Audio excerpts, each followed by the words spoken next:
Wah, ini kayak jamblang ya kalau dilihat-lihat ya, warnanya juga kayak kismis nih. Coba kita makan, ini rasanya kayak gimana. Wah, kalau yang ini lebih wangi ya Mas ya? Ya lebih aroma dari buah anggurnya itu lebih terasa. Tapi kalau ini ada asamnya, kalau yang hijau tadi manis ya? Manis. Jadi untuk anggur ini dengan lahan 3 kali 3 meter pun kita bisa menanam tanaman anggur. Jadi jangan khawatir tidak berbuah.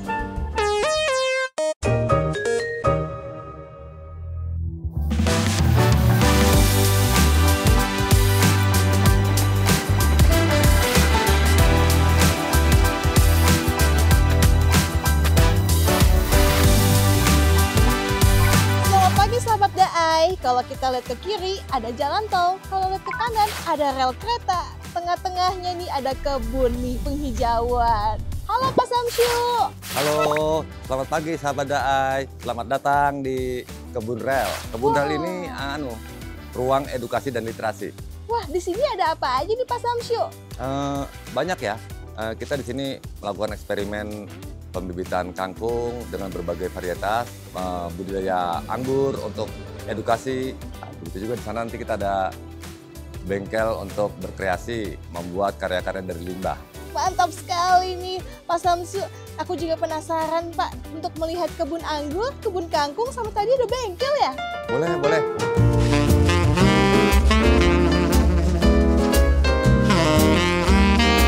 Sekarang kita sampai di tempat pembibitan kangkung dengan berbagai varietas. Di sini ada kebun kangkung yang dengan varietas kangkung Bangkok tapi cabut. Ini kangkung air, medianya cukup di polybag. Ini yang sedang kita coba ini. Ini adalah kebun kangkung bertingkat pakai rak. Jadi kita punya ruangan space hanya 1 meter x 1 meter, bisa membuat kebun anggur sebanyak ini. Jadi kita bisa bikin dari kayu, bisa bikin dari besi, bisa bikin dari baja ringan. Nanamnya cukup di polybag. Oh, oke. Cukup di polybag. Tapi subur Pak kalau di polybag kayak subur. gitu Pak? Ini kan kemarin sempat kita tinggal 4 hari nggak ada yang nyiram, ada kegiatan di luar, jadi agak-agak sedikit lemes. Tapi kalau disiram tiap hari, bagus sekali. Oke. Jadi ini tipsnya nih, kalau kita nggak punya ruangan nih di rumahnya sempit nih, mungkin dalam gang, kita bisa pakai cara ini Pak ya? Ya. Asal kena matahari ya Pak ya? Yang penting mataharinya cukup, airnya cukup, itu aja. Oke. Nah kalau yang di bawah tuh ada apa itu Pak? Itu gede-gede banget Pak. Nah ini kangkung air. Kangkung air memang daunnya lebar-lebar, gede-gede. Oh itu kangkung. Cuma kangkung air kita tanam di darat. Daunnya bisa 2 kali ini besarnya. Tapi kalau misalnya tanam kayak gini nih Pak, ini jadi lebih lama nggak sih Pak panennya? Sebetulnya kalau kita menggunakan bibit untuk kangkung Bangkok yang cabut, sistem cabut itu hanya 21 hari, paling lama sebulan lah. Oh oke. Kalau yang kangkung air memang lebih lama, bisa 35 hari. Nah 35 hari itu daunnya udah besar sekali.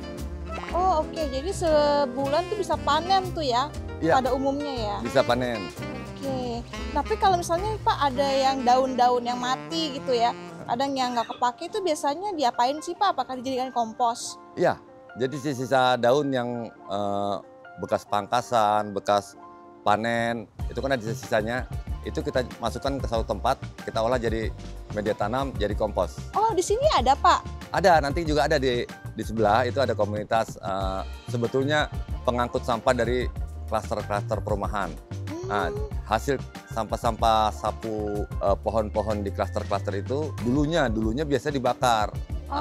Saya ajak, saya ngobrol, ayolah kita bikin kompos saja, kita bikin media tanam aja. Nah, sekarang sudah mulai produksi, bahkan sudah kirim ke Batam. Wah, media mantap. tanamnya. Dan itu juga komposnya dan media tanamnya yang digunakan di sini? Di sini digunakan juga. Wah, mantap. Kita boleh lihat nggak nih Pak? Boleh, boleh. Oke deh kalau gitu, let's go. Ayo, boleh.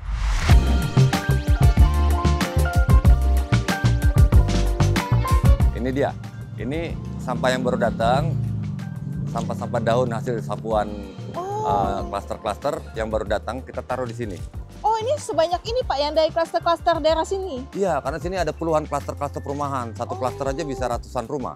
Nah, kemudian nanti kita fermentasi untuk pelapukan. Nantinya baru kita olah untuk jadi kompos. Oh oke, dan di sini didieminnya berapa lama Pak? Nah, di sini kira-kira 2 minggu atau 1 bulan. Oh, supaya apa Pak? Supaya dia lapuk, proses fermentasinya nanti begitu. Jadi di sini tuh fermentasi pertama ini ya? Iya. Ya. Oke. Dan ada fermentasi kedua? Ada. Oke, kalau gitu kita lihat lagi Ya, Pak. nanti tempatnya sebelah sana. Oke, let's go.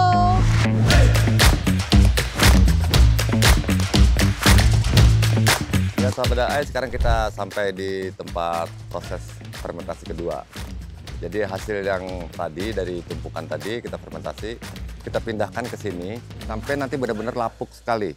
Dan itu difermentasi pakai apa tuh Pak? Air aja? Air untuk pelembapan, tapi kita campur dengan M4. Oh, apa itu Pak? Bioaktivator untuk menumbuhkan bakteri-bakteri baik buat tanaman. Oh, oke. Dan di sini didiaminnya berapa lama? Di sini 2 minggu juga. Oh, oke. Dan tiap hari disiramin tuh ya? Ya, menjaga kelembapannya. Oh, oke. Wah, aku penasaran pengen lihat hasilnya. Nanti ada masuk proses sana, masuk proses penghalusan. Penghalusan itu nanti kita saring, kita ayak gitu.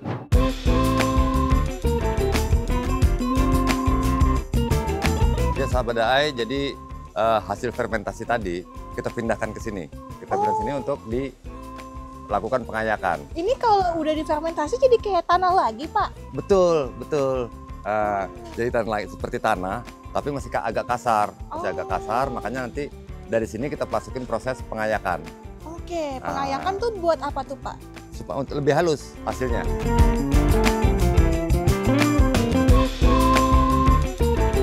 Hasil ayakan itu seperti ini nanti. Ini hasil ayakannya. Jadi lebih halus ya? Ya, ini hasil ayakan. Kemudian sisa hasil ayakan yang masih diayakan itu kita pindahkan ke mesin pencacah untuk dihaluskan lagi seperti ini lagi. Oh, jadi gitu. makin halus. Nanti setelah jadi ayakan hasil yang halus, itu baru nanti ada sebagian dicampur dengan kotoran hewan, kambing, ayam gitu ya. Dicampur, kita fermentasi lagi, itu sudah jadi pupuk kompos. Oh, yang udah siap tuh ya? Ya, nah sementara sebagian lagi yang nggak kita campur dengan kotoran hewan, itu akan jadi media tanam. Jadi produk keluar dari sini itu adalah produk media tanam dan kompos. Wah, mantap. Jadi dari daun difermentasi jadi tanah terus jadi kompos. Betul, begitu Kak. Oke, kalau gitu lanjut Pak. Kita lihat lagi bagaimana hasilnya. Baik. Let's go.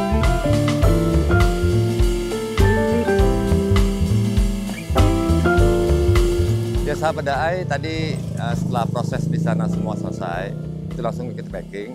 Di packing hasilnya seperti ini. Oh. Hasil seperti ini ya. Ini yang kompos Pak? Ya. Oh, oke. Kompos. Nah, kemudian satu lagi hasilnya adalah media tanam. Media tanam itu yang seperti ini. Wah, 1 karung berapa kilo itu Pak? Ini kira-kira 12 kiloan. 12 kilo. Ya. Kalau yang komposnya?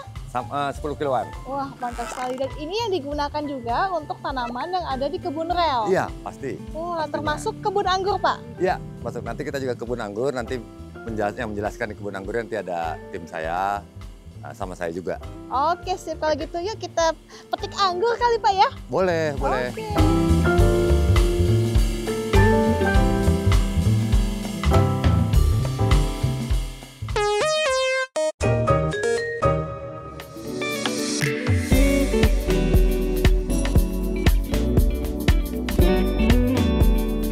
Sahabat AI, sekarang kita sampai di lokasi budidaya anggur. Nah, nanti akan kita jelaskan bagaimana budidaya anggur itu. Nanti ada rekan saya, Kareja. Rekan saya Kareja nanti akan membantu karena spesialis anggur Kareja nih. Siap. Saya tinggal dulu Kak, sahabat Daya. Oke, terima kasih Pak dadah. Samsu.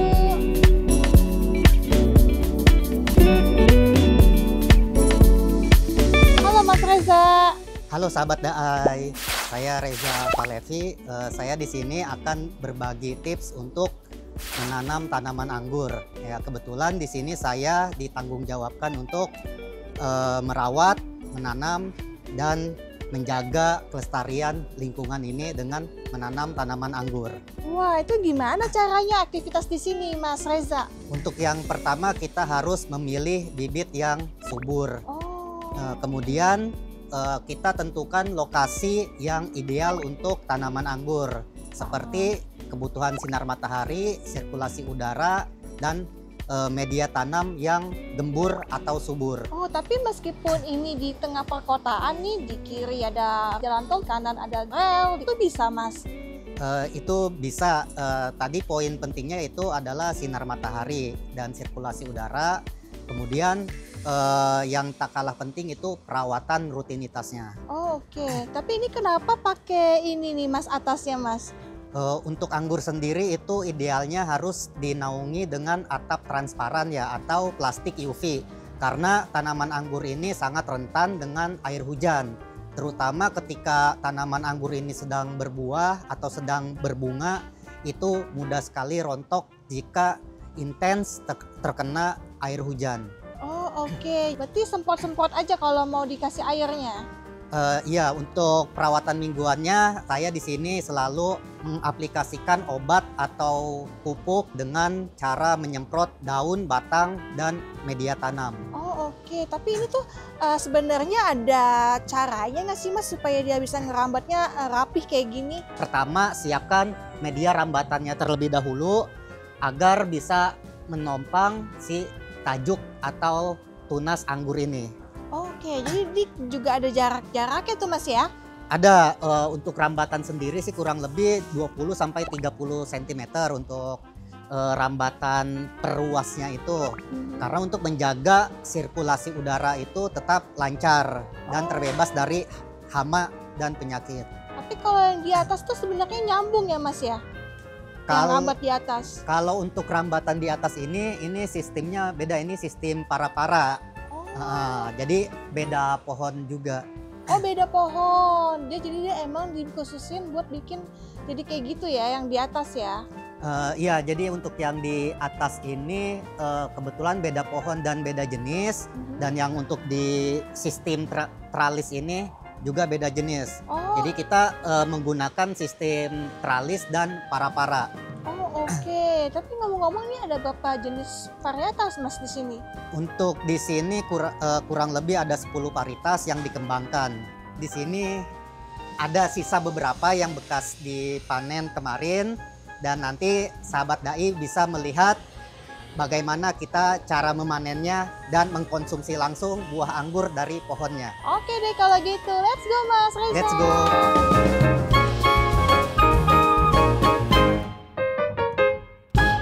Ini jenisnya apa nih Mas kalau ini? Oh, untuk ini jenis anggur transfigurasi. Oh. Dia warnanya hijau kekuningan dan kalau matang full itu biasanya ada semburat merahnya. Oh, ada merah-merahnya. Iya. Wah, kalau ini ada biji Mas? Kalau ini ada bijinya, cuman sebagian dari jumlah beri ini ada 1 atau 2 yang tanpa biji. Campuran gitu ya? Campuran ya. Oh, itu tapi rasanya asam atau manis? Kalau untuk rasa sih dari tekstur ya, tekstur itu agak sedikit crunchy tapi berair juga. Kemudian untuk rasanya itu dominan manis. Nah sekarang kita langsung panen ya satu dompol atau satu tandan langsung. ini. Oke. Ya. Bismillahirrahmanirrahim. Bismillah. Wow. Nah. Wah jadi ini kayak segini. Ini anggur jenis transfigurasi. Coba ya kita cobain ya sahabat dai gimana sih rasa anggurnya ini.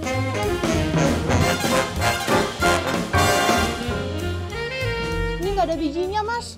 Nah, itu kebetulan ada ya beri yang tidak ada bijinya. Wah, terus ini rasanya manis ya? Iya, dominan manis. Jadi tuh yang ini nggak ada asamnya. Jadi untuk anggur itu karena banyak varietasnya, jadi ada yang asam kemanisan, ada yang rasa seperti permen, ada yang rasa seperti beraroma madu juga dan leci.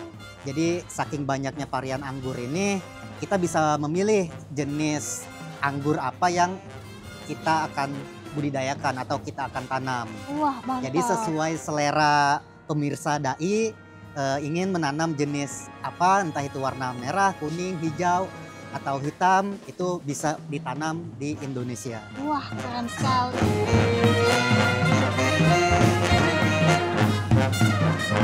Nah, ini jenis akademik ya, ini karena buah sisaan ya, bekas hasil panen di pertengahan Agustus kemarin, jadi ini hanya sisa sahabat dai. Oh, tapi dia kayak jamblang ya, panjang-panjang gitu ya. Ya, ini sebenarnya bisa lebih maksimal lagi, bisa lebih besar lagi tandannya karena ini baru pertama buah ya. Oh, jadi dia bisa tambah banyak lagi di situ, Mas? Bisa tambah banyak dan bisa lebih besar lagi dari ukuran tandannya. Oh, Karena oke. ini pembuahan pertama atau baru pertama berbuah pohonnya, jadi kita tidak bisa memaksakan untuk hasil yang langsung besar. Jadi Oke. perlu proses untuk sampai anggur ini besar dengan alami.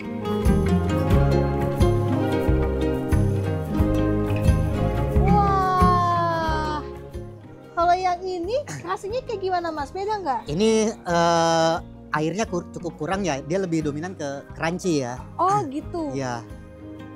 Bismillah nih. Wah, ini kayak jamblang ya kalau dilihat ya. Warnanya juga kayak kismis nih. Coba kita makan, ini rasanya kayak gimana. Wah, kalau yang ini lebih wangi ya, Mas ya? Ya lebih aroma dari buah anggurnya itu lebih terasa. Tapi kalau ini ada asamnya. Kalau yang hijau tadi Yang manis ya. Manis full manis ya. Jadi untuk anggur ini dengan lahan 3 kali 3 meter pun kita bisa menanam tanaman anggur. Jadi jangan khawatir tidak berbuah. Asal tanaman ini kita rawat dengan sepenuh hati, insya Allah akan memberikan hasil yang memuaskan. Wah, mantap sekali. Ini didistribusikan atau terbuka nih, Mas, kalau ada yang mau datang ke sini? Jadi banyak masyarakat yang datang langsung ke sini untuk membeli buah anggur secara langsung. Jadi Oh. petik sendiri. Oke, jadi di sini tuh nggak belinya petik sendiri gitu ya? Iya, jadi biar pendatang yang panen sendiri, nanti baru kita timbang. Jadi ada experience-nya nih ya buat panen sendiri nih. Ya, jadi sebenarnya di sini daya jualnya itu adalah sensasi ya, sensasi petik buah sendiri Oh, dan oke. petik buah anggur di kebunnya langsung.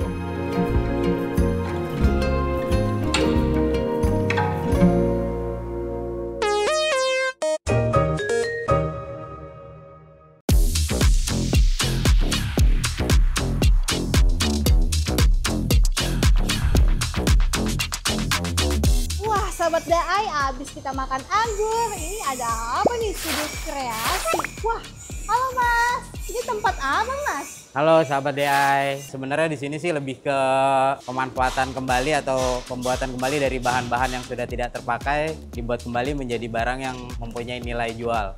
Oh, contohnya apa tuh Mas? Itu lagi bikin apa Mas? Limbah dari motor ya, ini piringan cakram sama rantai mungkin jadi jam juga mungkin. Dirangkai, kemudian dipasang mesin jamnya itu sudah.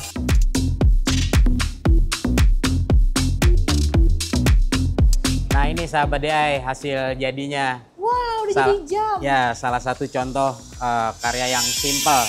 Jadi tidak terlalu rumit, simple dan mungkin ini tinggal di finishing ya, tinggal di finishing baru. Wah, antik sekali ya Mas ya.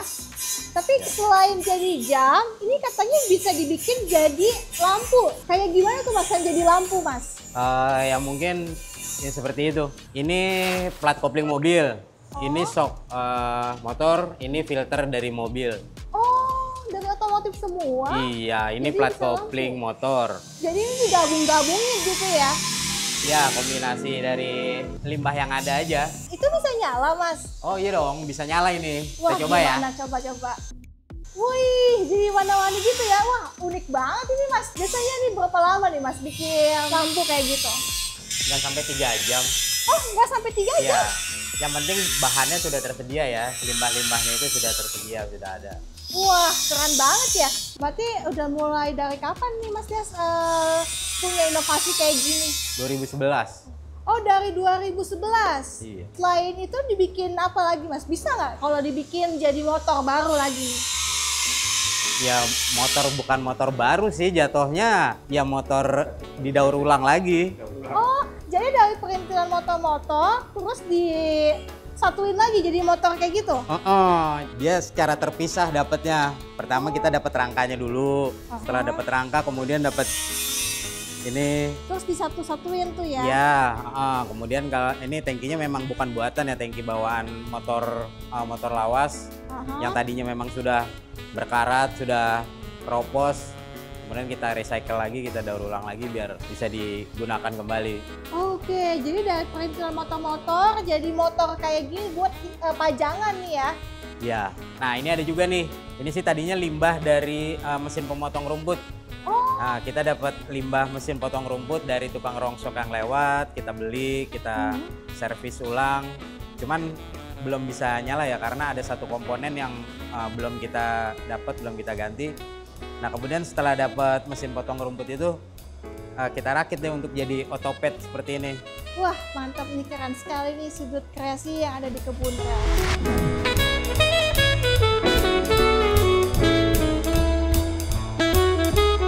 Sahabat Daai, seru juga ya keliling-keliling di Kebun Rel nih. Tapi ngomong Pak Syamsu mana ya? Hai sahabat Daai. Wah, ini Pak Syamsu Silakan. nih. Sahabat Daai. Wah, Lihat-lihat sini. apa ini Pak ya? Lagi Cicipin nyampe anggur ini. boleh nih, sahabat Daai. Wah, iya nih tadi habis panen nih. Wah, ini tempat apa di sini Pak? Ini sebetulnya space untuk calon-calon wirausaha kuliner yang ingin belajar bisa datang ke sini memanfaatkan tempat ini untuk semacam latihan untuk berwirausaha. Tapi ngomong-ngomong Pak, ini awal mulanya Kebun Rel ini apa sih Pak? Ini lahan sebetulnya milik Kementerian PU yang dikelola oleh Tol. Cuma kebetulan lahan yang di bagian ini itu jauh dari jalan tolnya, sehingga lahan ini tadinya dimanfaatkan oleh warga sekitar untuk bercocok tanam, bertani. Awalnya seperti itu, kemudian sebelah sananya karena sudah mulai nggak keurus pertaniannya, jadi untuk bangunan-bangunan liar, tempat lapak rongsokan. Akhirnya kita berpikir, wah ini bisa habis ini lahan untuk lapak rongsokan. Nah, akhirnya kita bilang sama RT RW setempat dengan Pak Lurah setempat untuk kita manfaatkan bercocok tanam dan untuk ruang edukasi dan literasi di sini begitu. Wah, luar biasa. Tapi tujuannya pas selain itu apa sih? Kenapa Pak Syamsu tergerak hatinya untuk membangun Kebun Rel ini? Memang kebetulan saya dari kecil ya itu sangat peduli dengan lingkungan hidup. Jadi tidak bisa melihat lingkungan suatu lingkungan yang kurang terperhatikan pelestarian dan perlindungannya. Nah, saya rasanya pengen berbuat aja di situ gitu.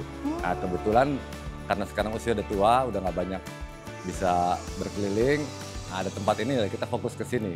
Fokus ke sini kita kembangkan di sini untuk ruang edukasi dan literasi. Oh, oke. Tempat ini tuh udah dipakai buat apa aja nih Pak Syamsu? Waduh, udah banyak sekali ya. Komunitas bank sampah, perkumpulan bank sampah Tangsel di sini, kemudian komunitas pengangkut daun-daun hasil sapuan di klaster-klaster sekitar sini, klaster-klaster perumahan sekitar sini. Nah, akhirnya kita dorong untuk membuat produksi kompos dan media tanam. Nah, kita juga berkolaborasi dengan Tangsel Creative Foundation. Jadi di sini kegiatan sudah banyak sekali. Kita pernah macam-macam lah. Jadi tempat ini sangat bermanfaat sekali ya Pak ya untuk berbagai kalangan. Iya begitu, begitu. Tapi apa harapannya nih Pak Syamsu dari mendirikannya Kebun Rel? Harapan kedepannya kita berharap ya masyarakat terinspirasi juga untuk memanfaatkan ruang-ruang hijau di sekitarnya atau ruang-ruang umum yang bisa dimanfaatkan. Manfaatkanlah untuk ruang edukasi lingkungan. Baik, terima kasih sekali Pak Syamsu atas edukasinya. Kita udah diajak keliling-keliling selama 30 menit. Semoga terus berkembang untuk Kebun Rel Pak Syamsu. Dadah! Terima kasih, dadah!